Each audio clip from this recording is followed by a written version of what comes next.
बिस्मिल्लाहिर्रहमानिर्रहीम, अस्सलाम वालेकुम जी। मैं हूं आपका होस्ट चौधरी इरफान ज़ीर, आपको स्पोर्ट्स ऑन में वेलकम कहता हूं। नाज़रीन, मेरी तरफ से स्पोर्ट्स ऑन की टीम की जानिब से और सुनो न्यूज़ की जानिब से आप सबको बहुत बहुत ईद मुबारक। अल्लाह ताला मुसलमानों पे बड़ा मेहरबान है और उनको बख्शने के कई ज़रिए दिखता है। और अगर हम बात करें तो रमज़ान मुबारक में जो आप इबादत करते हैं और जितने इज़कार करते हैं, उसका सिला अल्लाह ताला फिर इनाम की सूरत में, ईद की सूरत में हमें अता करता है। आज का शो ओबियसली ईद का शो है और बड़ा स्पेशल शो है। जब मैं आज शो के हवाले से या हमारी टीम डिस्कशन कर रही थी कि गेस्ट कौन सा होना चाहिए, तो ओबियसली जब हम स्पोर्ट्स की बात करते हैं तो हम स्पोर्ट्स की ऐसी पर्सनैलिटी के हवाले से सोचते हैं जिनको दुनिया जानती हो। फिर अगर हम फर्दर सोचते हैं तो हम ऐसे ही बात करते हैं जी, ये ऐसे खिलाड़ी थे जिन्होंने पाकिस्तान को बहुत फतूहात दिलवाई। कोचिंग में आए तो ज़बरदस्त किस्म की कोचिंग की। इन सब से बढ़ के ऐसे ज़बरदस्त इंसान कि जब वो बात करते हैं तो मेरा ख्याल है कि सब सुनना चाहते हैं, सब उनकी बात को वैल्यू करते हैं और मेरा ख्याल है कि हम सब के लिए एक रोल मॉडल है। मैं बात कर रहा हूँ one and only the legend, the superstar Mushtaq Ahmed. अस्सलाम वालेकुम मुश्ताक भाई, बहुत बहुत शुक्रिया आपके टाइम को। सबसे पहले आपको, आपकी फैमिली को बहुत बहुत ईद मुबारक। आपको भी बहुत बहुत ईद मुबारक, बहुत बहुत शुक्रिया। नहीं, हमारे लिए बड़ा ऑनर है कि आपने ईद वाले दिन हमें टाइम दिया। नहीं, बहुत बहुत शुक्रिया आप लोगों का। बिस्मिल्लाहिर्रहमानिर्रहीम। जैसे आपने कहा, ये हम तो गए गुजरे निकम्मे लोग हैं। ये कामयाबी का मेयार कोई ये क्राइटेरिया नहीं होता कि यू बिकम वेरी फेमस। कामयाबी का मेयार है when you are going to win people's heart. ये अल्लाह से दुआ मांगनी चाहिए कि आप अपनी फैमिली के साथ, अपने रिश्तेदारों के साथ, अपने मोहल्ले वालों के साथ, अपने दोस्तों के साथ, you have to be that kind of person जहाँ पे वो आपको खुशी से मिले, कहते आपको देख के दूर से लोग मुस्कुराने लग जाए, तो it means you are winning, you are the champion. बिल्कुल ऐसे ही। चैम्पियन बनने के लिए ये शोहरत हासिल करना ज़रूरी नहीं होता, मशहूर होना ज़रूरी नहीं है, इज़्ज़त वाला होना ज़रूरी है। इज़्ज़त के साथ जब वो अल्लाह ताला शोहरत भी देता है तो ये भी कुछ ख़ास, मैं हमेशा कहता हूँ क्रिकेटर के हवाले से, you people are chosen by God. के देखें ना, 25-26 करोड़ की आबादी है, उसमें से 14-15 का आना और वो सबसे ब्लेस्ड होना, फिर अल्लाह ताला इतनी इज़्ज़त, इतनी शोहरत, यही इंसान एक विश करता है। मुश्ताक भाई, इस पर भी तो हम बात तो करेंगे, ओबियसली ईद का दिन है। पहले थोड़ा सा आपकी लाइफ के हवाले से बात करते हैं, फिर क्रिकेट पे भी हम ज़रूर बात करना चाहेंगे।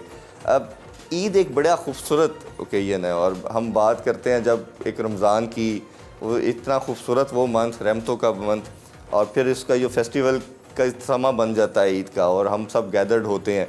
थोड़ा सा जिक्र बताइए, अपना अहवाल बताइएगा बचपन की ईद का और अभी के ईद का, क्या डिफरेंस लगता है? अब देखें जी, बचपन की ईदें तो आज भी याद रहती हैं, उसका कोई मैच नहीं। क्योंकि जब आपको ईदी मिलती है अपने चाचाओं से, फुफ्फों से, अपना रिश्तेदारों से जब ईद मिलती है तो यू सो मच एक्साइटेड कि घर वाले आएंगे, ईद मिलेगी, ईद से पैसे जमा करेंगे। एक छोटे से गांव में जब बंदा रहता है ना, तो छोटी छोटी खुशियाँ जो होती हैं ना, वो बंदे को हमेशा याद रहती हैं। अब जैसे जैसे ज़िंदगी के फेजेस बंदे के बढ़ते रहते हैं, जब वो रिस्पॉन्सिबिलिटी आपके ऊपर ज़्यादा बढ़ने लग जाती है ना, तो सम हाउ दी अदर वो जो एक ज़िंदगी में एक छोटा सा बच्चा होता है ना इंसान की ज़िंदगी में, वो थोड़ा ख़त्म होना चाहता है। उसको ख़त्म नहीं होने देना चाहिए, उसको ज़िंदा रखना चाहिए। इसीलिए तो ये जो ईद की खुशियाँ होती हैं ना, क्यों कहते हैं अपनों के साथ मनाने? बिल्कुल ऐसे। आपने खुद ही बड़ा अच्छा, जब आप शुरू किया था आपने बड़ा अच्छा किया कि अल्लाह ने पूरा रमज़ान का महीना दिया, भूखा प्यासा रखा, उसके बाद कहा कि चलो जी मिठे नाल शुरू करो, सेवियाँ खा के तुसी जाके मस्जिद जाके नमाज़ पढ़ो, मेरा शुक्र अदा करो। और फिर लोगों में देखो, सबसे बड़ी खूबसूरती बात कि रमज़ान में भी, रमज़ान के बाद भी पूरी स्टोरी आप चेक करें जी, कि अल्लाह कह रहा है इकट्ठे होके ना एक दूसरे की प्यार से रहो, एक दूसरे की मोहब्बत से रहो। अब अगर तुम्हें अल्लाह ने ज़्यादा दिया तो अपने रिश्तेदारों को अपने घर बुलाओ, उनके साथ अपना फूड शेयर करो, अपनी खुशियाँ शेयर करो, अपने मोहल्ले वालों को बुलाओ, उनसे मिलो। सो आई थिंक जो आपने कहा ईद की खुशियाँ जो छोटे होते थे वो डिफरेंट है, जब आप पेरेंट्स बन जाते हो तब आपकी डिफरेंट हो जाती। तब आप अपने बच्चों को देखते हैं, जब वो आपसे मांगते हैं तो वो you will take your memories back कि मेरे वालिद साहब, मेरी वालदा ज़िंदा होते थे। जब जिनके ज़िंदा है, अल्लाह उनकी बरकत, उनकी ज़िंदगी में बरकत खैर डाले। तो ज़िंदगी की जो बचपन की खुशियाँ हैं वो डिफरेंट होती हैं। जब आप बड़े हो जाते हो, जब आपके ऊपर रिस्पॉन्सिबिलिटी ऐसी आ जाती है, उसके ऊपर फिर आपकी खुशियाँ डिफरेंट हो जाती हैं। बिल्कुल ऐसे।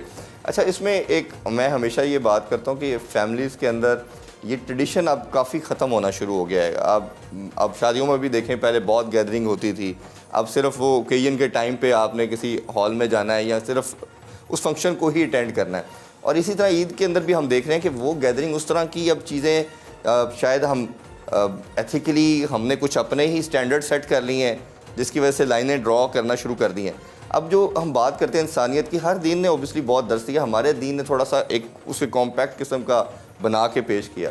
तो ये जो आप एक डिफरेंस देख रहे हैं और बचपन से जो हम कंपैरिजन कर रहे हैं, ये किस तरफ हमारी डायरेक्शन आपको नज़र आ रही है कि हम लोग एक डिफरेंट साइड पे जाना शुरू हो गए हैं? पहले घर छोटे होते थे, दिल बड़े होते। वाह वाह वाह। अब घर बड़े हो गए, दिल छोटे हो गए। ये इसका अगर मॉरल ऑफ द स्टोरी देखी जाए, नहीं, ये पहले मोहल्ले में शादी होती थी तो सारे कहते सी साड़ियाँ मंजियाँ, साड़ियाँ चारपाइयाँ, तोड़े मेहमान साढ़े मेहमान, आपने आज का पूरा दिन का खाना हमारी तरफ से, और घर में कुछ नहीं होता था। सही। बच्चों के एजुकेशन के पैसे नहीं होते थे, मगर दिल बड़े होते थे। अब क्योंकि घर बड़े हो गए, दिल छोटे हो गए। जब दुनिया की मोहब्बत इंसानों के दिलों में बहुत ज़्यादा बस जाती है ना, तो उसको फिर ना वो शेयर करते हुए डर लगता है कि मेरा सब कुछ चले ना जाए। जबकि अल्लाह और अल्लाह के रसूल ने एक निज़ाम बताया है जो हमारे लिए है कि देने से बढ़ता है, कम नहीं होता। अच्छा, ये लॉजिक नहीं है इसके पीछे, ये बिलीव है, फेथ है। क्या बात, ठीक है। और जो फेथ होता है ना, वो जैसे कहते हैं ना, हमारा यकीन है कि हमने अल्लाह को नहीं देखा पर हमें यकीन है। आमन्तु बिल्लाहि व मलाइकती व कुतुबी व रुसुली वल यौमिल आखिरी वल क़द्रि खैरी व शर्रि मिनल्लाहि तआला व बासल बादल मौत। हम अल्लाह को बिन देखे यकीन करते हैं, अपनी तकदीर पे यकीन है, रसूलों पे यकीन है, किताबों पे यकीन है, आखिरत पे यकीन है, मर जाने के बाद उठ जाने पे यकीन है। जब ये यकीन होता है ना, ये सारा फैसला क्यों अल्लाह कहता है 2.5% should goes to the poor people and you specially your own family. Why अल्लाह सेज दैट कि जो कमाते हो उसका 2.5%, 2.5% देना चाहिए। क्यों? ताकि तुम्हारी ज़िंदगी में तुम्हारी लालच बढ़े ना। अल्लाह के नबी सल्लल्लाहु अलैहि वसल्लम की हदीस है कि जब तुम्हें जंगल का एक सोने का जंगल मिल जाता है ना, तो इंसान की फितरत ऐसी है कि वो कहता है कि दूसरा भी हो जाए, तीसरा भी हो जाए, वो मुक्ता नहीं है, ख़त्म नहीं होता। ठीक है। तो अब ये जो आपका क्वेश्चन है ना, इसका हल क्या है? इसका हल है ज़बरदस्ती अपने आप को उस इन्वायरमेंट में लेके जाओ जहाँ पे ये बातें होती। वाह। हम अपने देखो ना 60% हम ठीक आए हैं ना जगह। हाँ, नहीं अल्लाह माफ़, मैं तो गया, यकीन माने सबसे इम्पोर्टेंट खुद मेरे लिए इम्पोर्टेंट है, ये किसी के लिए नहीं होती। और दूसरी सबसे बड़ी है जो आपने डिवर्ट किया बात को, मेरे लिए है ना। ये कहते हैं ना, your action speaks louder than your words. मेरे अमाल जो हैं वो इम्पैक्ट डालेंगे, मेरा इल्म थोड़ी इम्पैक्ट डालेगा। बिल्कुल ठीक बात। इल्म का हासिल होना कोई क्राइटेरिया नहीं कामयाबी का। इल्म का हासिल होना, I will say once again, कोई क्राइटेरिया नहीं कामयाबी का। इल्म मिल जाना अच्छी बात है, इल्म को अमल में ले आना सबसे अच्छी बात है। जैसे रसूल सल्लल्लाहु अलैहि वसल्लम अल्लाहुम्मा सल्ली अला मोहम्मद। आप देखें ना, अब ये बात हम कर रहे हैं, इस वक्त सोसाइटी में क्या ज़रूरत है? बीइंग अ पाकिस्तानी, मुझे ये लगता है, ये मेरी ऑब्जर्वेशन है, मैं खुद भी कमी है, मेरी फैमिली में भी कमी है। मुझसे सवाल करें एक आप एज ए एंकर, कैसे हैं मुश्ताक भाई आप? कैसे हैं? मर गए, लुट गए, आप देखें क्या हालात हैं। हर जगह, जिस जगह भी जाके बोला जाए, हर वक्त नेगेटिविटी बात हो रही है। आप मुझे बताएं, क्या इस्लाम कहता है? अल्लाह का हुक्म क्या है? नबी का तरीका क्या है? मायूसी कुफर है। अल्लाह उन लोगों से मुंह मोड़ लेते हैं जो अल्लाह से नाउमीद हो जाते हैं। अल्लाह को सबसे बुरे लोग लगते हैं वो जो नाउमीद ही करते हैं ज़ाहिर। जबकि जो 2, 3, 4 करोड़ की गाड़ी देगा वो पेट्रोल के पैसे नहीं देगा। जिसको अल्लाह मोटरसाइकिल देगा उसको पेट्रोल के पैसे नहीं देगा। अब मुझे दूसरा सवाल करें, कैसे हैं आप? कैसे हैं आप? अल्लाह का लाख लाख शुक्र। मेरी आंखें मैं देख सकता हूँ, मेरे कान हैं मैं सुन सकता हूँ, मैं नाक है मैं सूंघ सकता हूँ, मेरा दिमाग सोच सकता है। एक छोटा सा सेल मेरे रब ने मेरे और आपके अंदर बनाया है जो माइक्रोस्कोप से नहीं देखा जाता, जो नैनोस्कोप से देखा जाता है। वो जो ज़र्रा, जो छोटा सा सेल नज़र नहीं आता, वो पूरे लाहौर से बड़ा है। थोड़ा सा खाने पीने का भी बताइए। ईद का दिन है तो क्या स्पेशल डिश आप अपनी मर्ज़ी से फरमाइश करते हैं भाभी से, या घर में स्पेशल बनती है? सेमियाँ। अच्छा, सेमियाँ पकती हैं 2 तरह की। अच्छा जी। वो अल्लाह जन्नत नसीब करे, मेरी सास महरूमा थी जो, वो बहुत अच्छी थी। वो हर रोज़ 2-3 हर ईद पे 2-3 डिफरेंट किस्म की सेमियाँ बनाती थी, रंग बिरंगी, हाथों से बनाई हुई। वो एक बाज़ार से मिलती हैं दूध वाली, एक वैसे देसी घी में बनती हैं।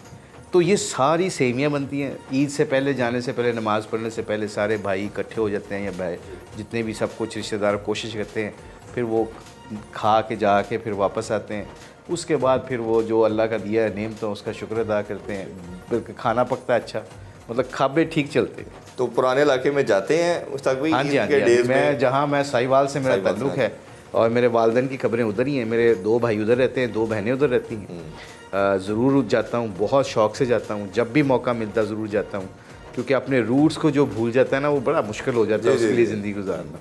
तो मैं जब जा रहा होता हूँ तो बच्चे शुरू हो जाते हैं मेरे। अब तो माशाल्लाह बड़े हो गए, तो जब छोटे होते थे लेके जाता था साहिवाल एंटर, जैसे ही दाखिल होते थे साहिवाल में तो मैं उनको कहता यहाँ पे मेरे वालिद साहब ये करते थे, यहाँ पे मैं यहाँ खेला करता था, इस नहर पे मैंने स्विमिंग सीखी है। तो ये सारी चीज़ें जब उनको याद दहानी आती है और मुझे याद आती है ना, जी। तो वो फिर एक वो जो कहते हैं ना बच्चा जो ज़िंदा होता है आपके दिल में, तो वो आपकी मेमोरीज वापस चली जाती है। मैं उसमें वो ऐड करता हूँ, मेरी वालदा फोत होने से पहले ना उन्होंने मुझे वसीयत की कि मुझे ना आप जेलम दफन करना, हमारा गांव जेलम में था। तो खैर वो बात बड़ी मुश्किल थी मेरे लिए समझना, लेकिन फिर मैंने उनसे पूछा कि ये क्यों कह रही हैं आप कि जेलम ही क्यों? उन्होंने कहा एक तो हम उधर पैदा हुए, दूसरा आप लोग रूट से कनेक्टेड रहेंगे।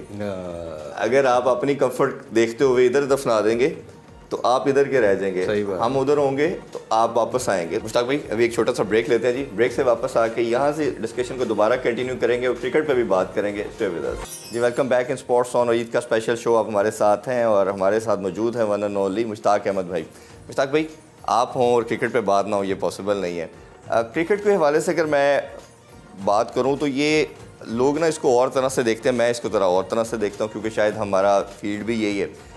ये सिर्फ स्पोर्ट नहीं है, ये पूरी नेशन को यूनाइट भी करती है, उसको प्लेयर भी प्रोवाइड करती है। आपके घर के जो हालात है, आपकी कंट्री के जो टर्बुलेंस है, जो कुछ भी हो, आपको जीत जब मिलती है, कोई टाइटल जीत जाए, आप सब कुछ भूल जाते हैं। ये नेशन एंजॉय करना शुरू करती है क्योंकि इंटरटेनमेंट है कोई नहीं इस कंट्री के अंदर अनफॉर्चुनेटली।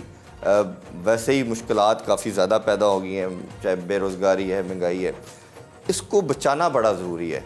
और मैं तो हमेशा बात कर रहा हूँ अपने शो में, कंजेक्टिव ये डिस्कशन करता हूँ कि जितने लोग हेल्म ऑफ अफेयर में बैठे हैं, स्टेक होल्डर हैं, उनको ये बहुत सीरियस लेना पड़ेगा। अनफॉर्चुनेटली जिस तरह हमने हॉकी और स्क्वॉश को ज़ाया किया, ख़त्म किया, ये उसी ट्रैक की तरफ हम जा रहे हैं। क्योंकि मेरा मानना है जब विक्ट्रीज ख़त्म होती है स्पोर्ट्स से, वो स्पोर्ट्स ऑब्सोलीट हो जाती है।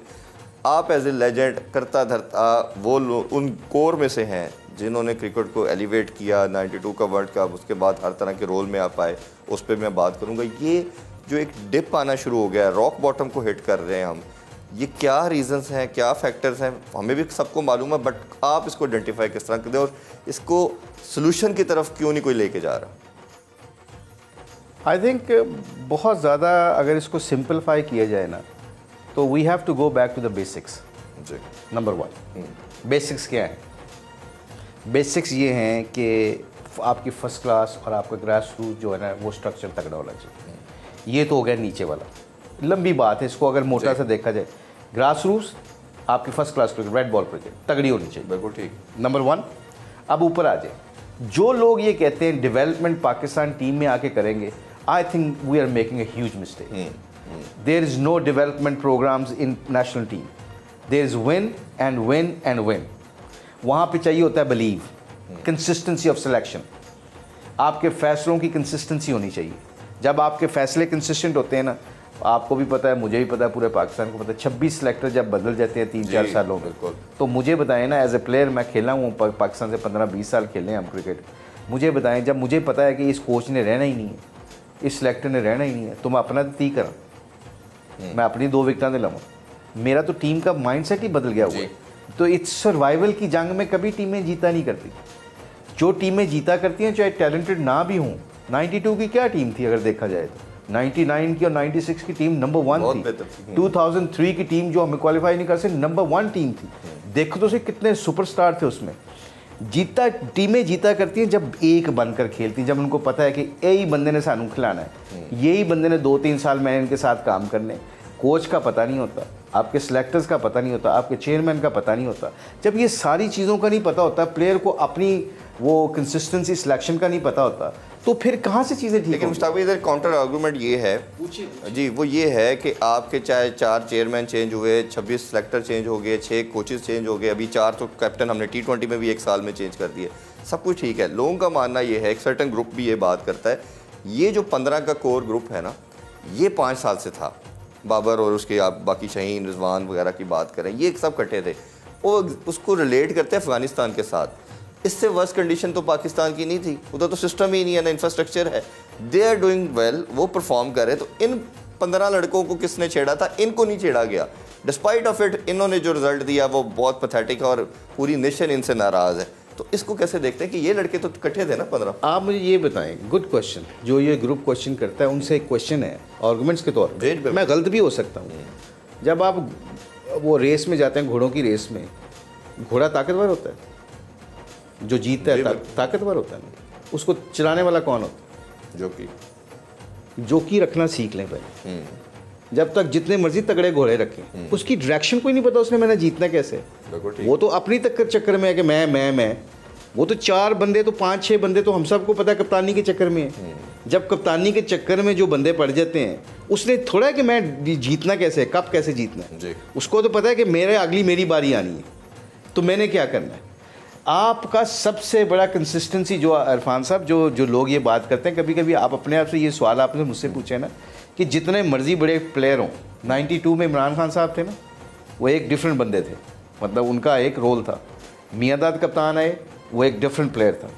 यहाँ पे तो कप्तान की अपनी जगह नहीं बन रही होती, तो आप कैसे टीम में इज्जत करवा सकते हैं? आपको पता ही नहीं होता है कि आप फैसले जो हो रहे हैं, मुझे मुश्ताक अहमद का पता ही नहीं है।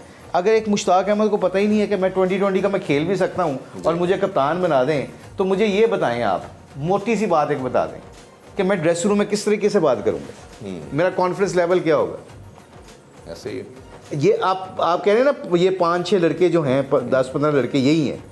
तो मैं एक और वापस लेके जाता हूँ आपको। बाबर बुरा कप्तान था, मैं चलो आप सारे मानते हैं कि इसको हटा दूँ, हटा दिया बाबर को।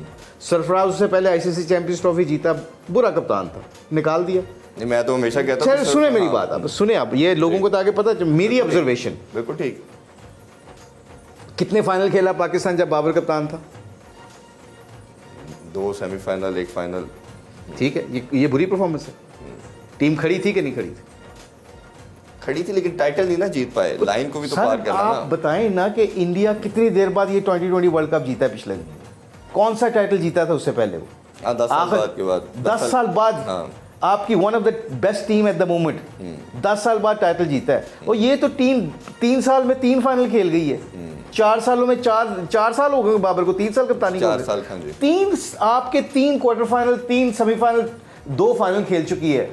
आईसीसी के प्रोग्राम की बात कर रहा हूँ, एशिया कप मैं बता रहा हूँ, जिसमें इंडिया भी है, श्रीलंका भी है। अब मुझे बताएं क्या जवाब है इसका जवाब दो मुझे आप। सही, उसमें मेरा मानना ये है, या उसमें माइंडसेट की मैं अगर हम बात करें, क्योंकि डिस्कशन है तो ऑब्वियसली हम इस पर लोग भी यही सुनना चाह रहे हैं और आपकी राय जानना चाह रहे हैं। अब पॉइंट ये आता है, आप क्रिकेट खेलते हैं ना, जैसे इंडिया की मैच के एग्जांपल के साथ मेरा ख्याल है ज़्यादा बेहतर क्लैरिफाई कर सकते हैं। अब ये कौन सी क्रिकेट है कि आप 160 न्यूजीलैंड के अगेंस्ट डॉट बॉल खेल रहे हैं, 150 आप इंडिया के खिलाफ खेल रहे हैं। रिटन इट इन वॉल है कि आप इतनी डॉट बॉल खेल के 300 प्लस नहीं कर सकते, 250 पे आप मैच जीत ही नहीं सकते, या आप 100 पे आउट हो जाए। क्रिकेट तो यही सिखाती है ना, आप तो खैर माशाल्लाह हर तरह का एक्सपीरियंस है, या आप कोशिश करते हैं कि अपनी उस लाइन को पार करना है, मैंने बाय हुक या बाय क्रुक, नहीं करते आप उस स्ट्रगल के अंदर आउट हो सकते हैं। बट ये जो मिडल के अंदर रहना, ये जो एक सर्टन जो हम बात करें, लोग जो नाराज़गी है, मैं आम पब्लिक की बात करूं, अभी अपना ओपिनियन उसमें मैं ऐड नहीं कर रहा, वो ये कहते हैं कि ये समहाउ सेल्फिश अप्रोच है, अपने रन्स, अपनी एक ये इल्यूजन भी, ये मेरा अपना ही ओपिनियन है। ये जो आईसीसी ने ना रैंकिंग वाला जो मटेरियल डाला है ना हमारे माइंडसेट के अंदर, खासतौर पे पाकिस्तान और एशियन कल्चर के अंदर, इसने हमारी क्रिकेट को बड़ा नुकसान पहुंचाया। क्या आप देखेंगे कभी बटलर को आपने रैंकिंग में देखा हो? वार्नर था, स्मिथ था, फिर इसी तरह सबसे ज़्यादा बेन स्टोक ने जितनी विक्ट्रीज इंग्लैंड को दिलवा दी, आपको रैंकिंग में नहीं नज़र आते। बट अगर इंतज़ाम की बात करते हैं, बैटिंग में जुनैद मियांदाद की बात करते हैं, लारा की बात करते हैं, ये लेजेंड क्यों बने? इन्होंने जब भी खड़े होते थे अपनी टीम को जिताते थे। हमारे जो लड़के हैं ना, ये या मेंटली शायद आप बेहतर एक्सप्लेन कर सकते हैं, उस बैरियर को नहीं पार कर पा रहे, या खुद ना कहीं इनका माइंडसेट बन गया है यार अपने रन करो, मैं तो सेफ हूँ, बाकी टीम जाए बाढ़ में। इरफान साहब बहुत ज़्यादा कॉम्प्लिकेटेड किया हुआ मैंने और आपने। We are the people actually, we the stakeholders, you are the stakeholders. Your language, your information to the nation is very important.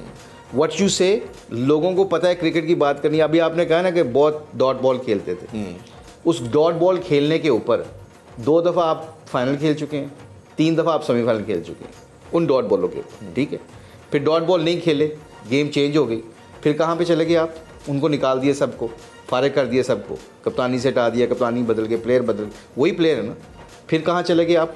Let me ask you this question, कहाँ गए आप? देखिए margin बहुत बढ़ना शुरू हो गया ना मुश्ताक भाई।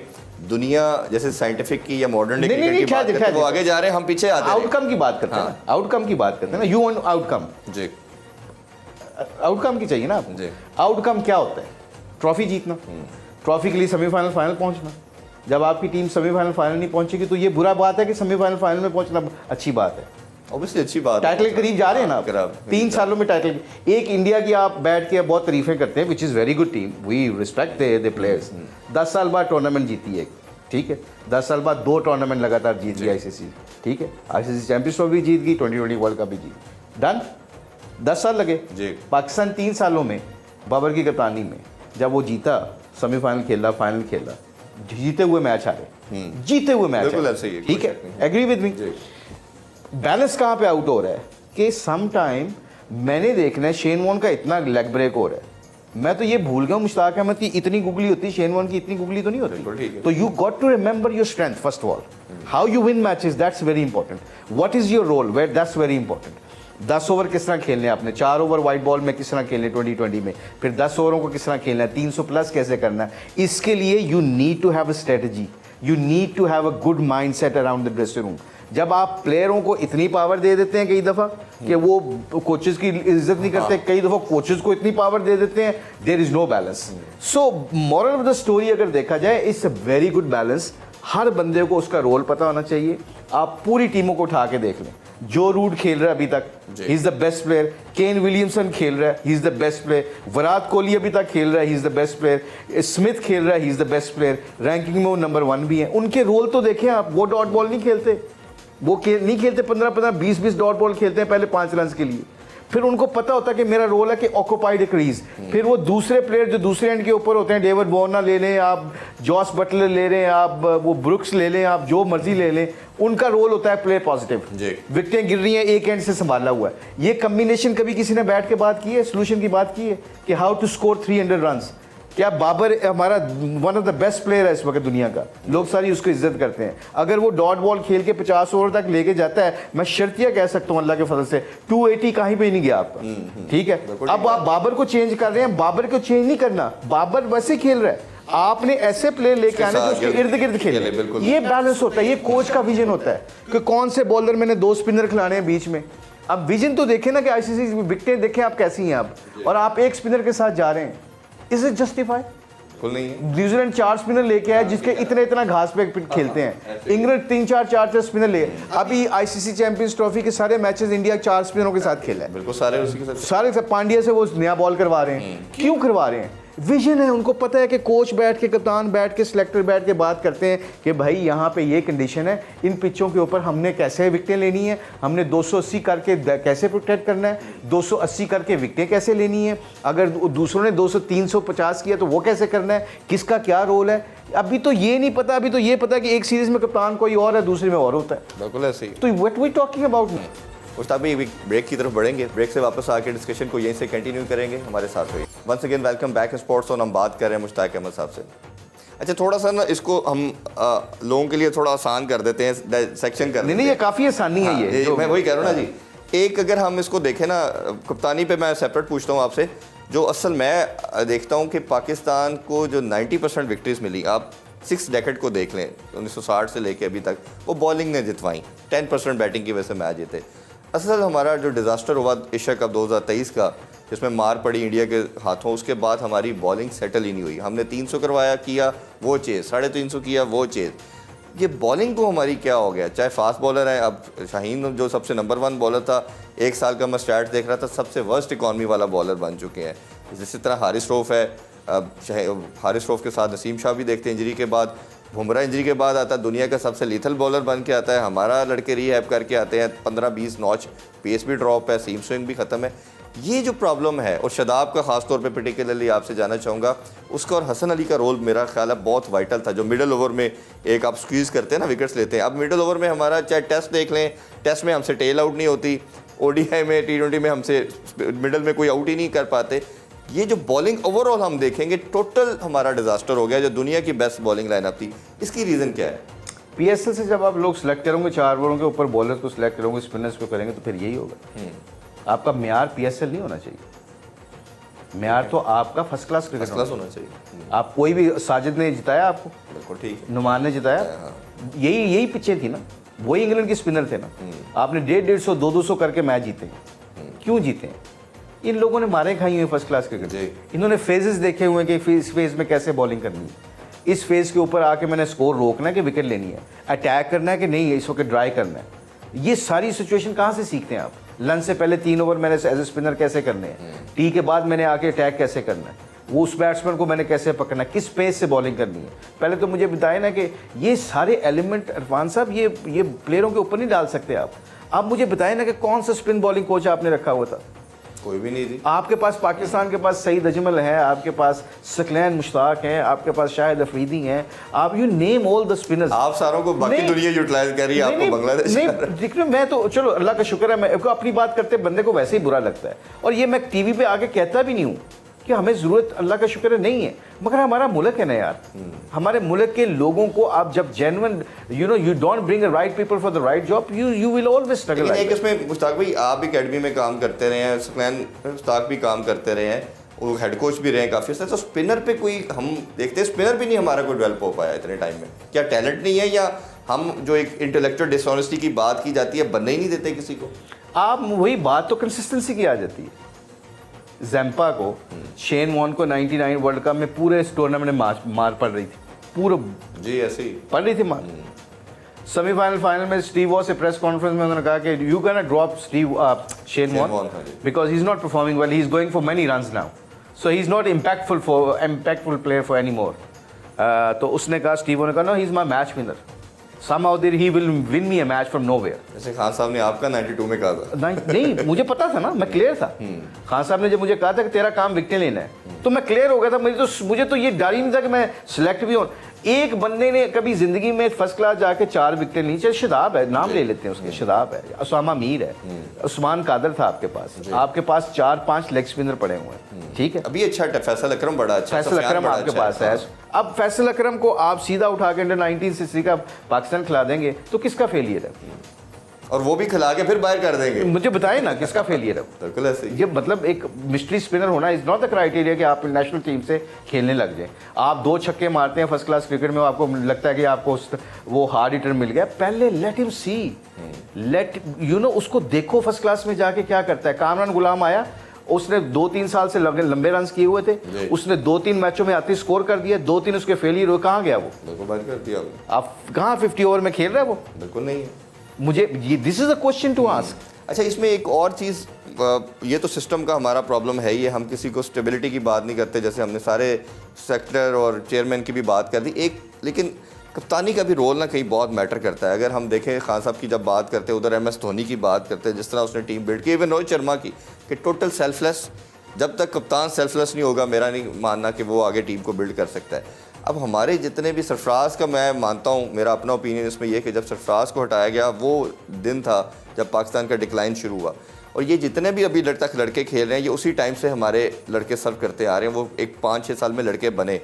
अब ये 4-5 साल में या तो किसी लोगों को, लड़के को बनने नहीं दिया गया, किसी प्लेयर को ना चांस दिया गया, जो एक इन पे एलिगेशन भी आती है स्कोर के ऊपर कि इन्होंने वो सर्टन एक हाईजैक करके रखी टीम, वही लड़के खेलते रहे। जो बच्चा आता था 2-3 मैच खिलाए, स्क्वाड में आता था, स्क्वाड में पानी पिला के घर चला जाता था, अपॉर्चुनिटी नहीं मिलती थी। ये आपके ख्याल में ये एक प्रॉब्लम रहा है हमारे सिस्टम में? तो ये चीज़ें ख़राब की प्रॉब्लम है तो ख़राब है ना, भी प्रॉब्लम नहीं होगी तो ख़राबी कहाँ से होगी? आप मुझे बताएं ना, मुझे आपने कप्तान बना दिया, ठीक, मुझे आपने कप्तान बना, मुझे तो जगह ही नहीं बन रही उसमें। मुझे बताएं ना कहाँ से सलमान अली आगा के T20 में मतलब वो he is been performing so well, मतलब टेस्ट मैच में 50 ओवर में स्कोर कर रहा है, जबरदस्त खेल रहा है, बहुत जबरदस्त। आपने फेलियर आपका ICC चैंपियंस ट्रॉफी में हुआ ना, यही हुआ ना जी।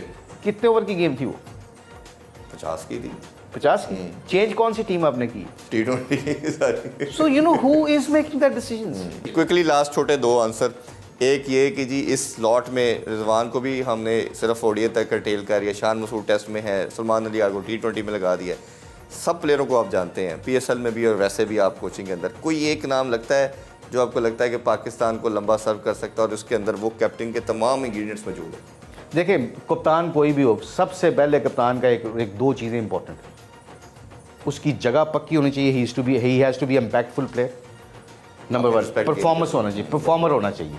नंबर 2 ऑनेस्ट, यारी दोस्ती नहीं होनी चाहिए। कोई है नाम ले दें अगर? मेरे ख्याल में 2-3 आपके सामने हैं। आपने शान मसूद को बनाया, Shan Masood I think 50 over में टेस्ट मैच में भी कर सकता है। मुझे तो लगता है बाबर बहुत अच्छा है, वाई नॉट। उसको नहीं सिर्फ बोलना नहीं आता, सिर्फ उसको बात नहीं करनी आती, वो कॉन्फिडेंस से बात नहीं करता, मगर उसके दौर में देखे टीम खड़ी हो गई थी। वो जब ऑनरशिप लेने लग गया था प्लेयरों की, जब तक ये ऑनरशिप ले रहा था तो सेमीफाइनल फाइनल वो खेलती थी टीम हमारी टीम जाके 1-2 मैचों में हार गई। सकलैन मुश्ताक यूसुफ आया कोच, उन्होंने इम्पैक्टफुल डाला, उनको निकाल दिया। किसी ने बोला नहीं, ना आपने आवाज़ उठाई, ना किसी एक्सपेक्टर ने आवाज़ उठाई। मुझे तो ये अफसोस होता है। नहीं, हम तो कहते हैं जो भी हो सिस्टम टाइम देना चाहिए। तभी 3 साल का होना चाहिए ना। आकिब है, आकिब को दें 3 साल।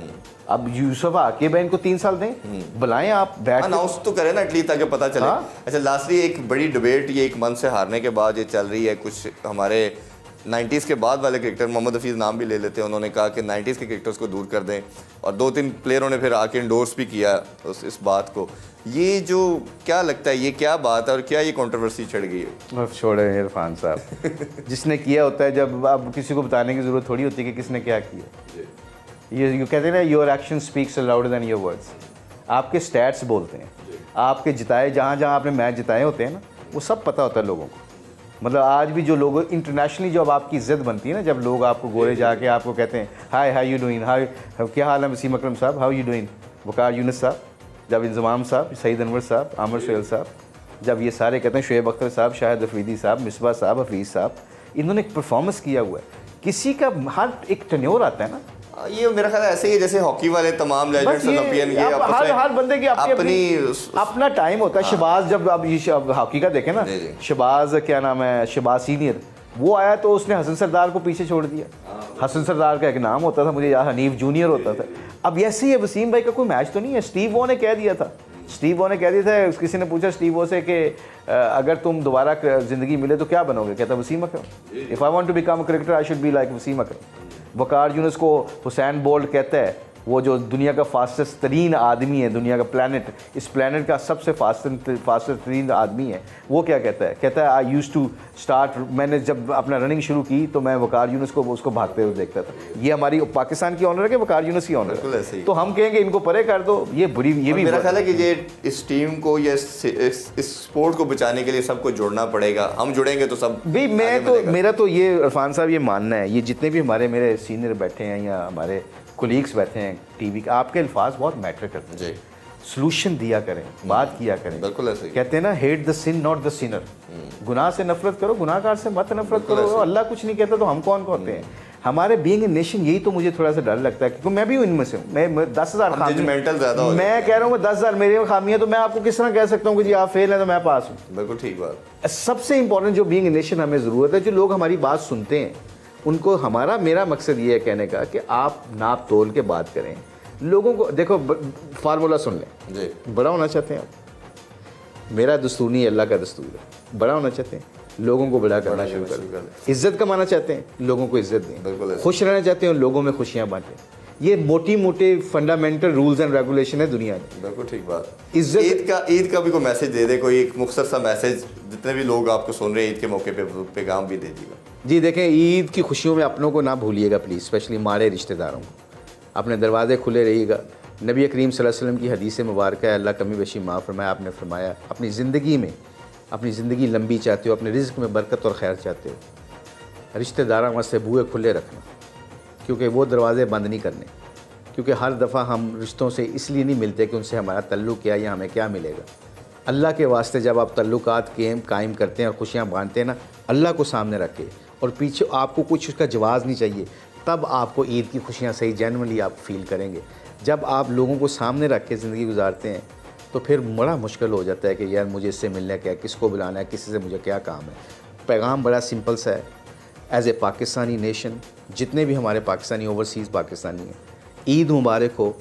1-2 लफ्ज़ करने आज के बाद, घर में बैठे हों, कहीं बैठे हों, जब कोई सवाल आपसे करे, अल्लाह का शुक्र है, और उस खुशियों में, अल्लाह के शुक्र में अपने दूसरों को ना भूलें। और जब कोई गलती परेशानी हो जाए तो माफ़ी मांगने लग जाएं, इस्तग़फ़ार करें। ये 2 काम कर लें, अल्लाह का शुक्र है, अल्लाह की नेमतों का शुक्र है, ना मायूसी की बातें बंद कर दें। इंशाअल्लाह ये ईद जो है हमारे पाकिस्तान को अमन का, सुकून का, इस्लाम का गहवारा बनाएगी। इस मुल्क को बहुत अच्छा इंशाअल्लाह क़यामत तक अल्लाह हमेशा शाद-बाद कायम दायम रखेगा। Just we have to do one thing, अल्लाह का शुक्र अदा करें और अपने मालों का ख्याल रखें। इंशाअल्लाह ये ईद में अल्लाह हमें दुनिया और आखिरत की कामयाबियाँ दे दें। बिल्कुल बिल्कुल, बहुत बहुत शुक्रिया मुश्ताक भाई, thank you so much for your time. आपने ईद के स्पेशल मौके पर टाइम दिया और बड़ा खूबसूरत मैसेज भी दिया मुश्ताक भाई ने। इसी की ज़रूरत है जी, आज मकसद भी यही था इनके पास आने का कि ये खूबसूरत बातें भी करें, ये आप तक पहुँचाएँ भी। मैं इसमें लास्ट नोट पे ये ऐड करना चाहूँगा, ईद अपनों के साथ सेलिब्रेट करें लेकिन उनका भी साथ रखें जो शायद अफोर्ड नहीं कर सकते। कोई आपके नेबर में हो सकता है, कोई आगे पीछे ऐसा कोई जानने वाला हो सकता है, उनको भी अपनी खुशियों में शामिल करें। तो ये मेरा ख्याल है इसी तरह ये सोसाइटी, हमारा मुल्क और खूबसूरत बन जाएगा। अपनी ईद को एंजॉय करें, सेलिब्रेट करें और पाकिस्तान के लिए दुआ करें। अपने अभी आपसे इजाज़त चाहेंगे। अल्लाह हाफिज़, पाकिस्तान जिंदाबाद।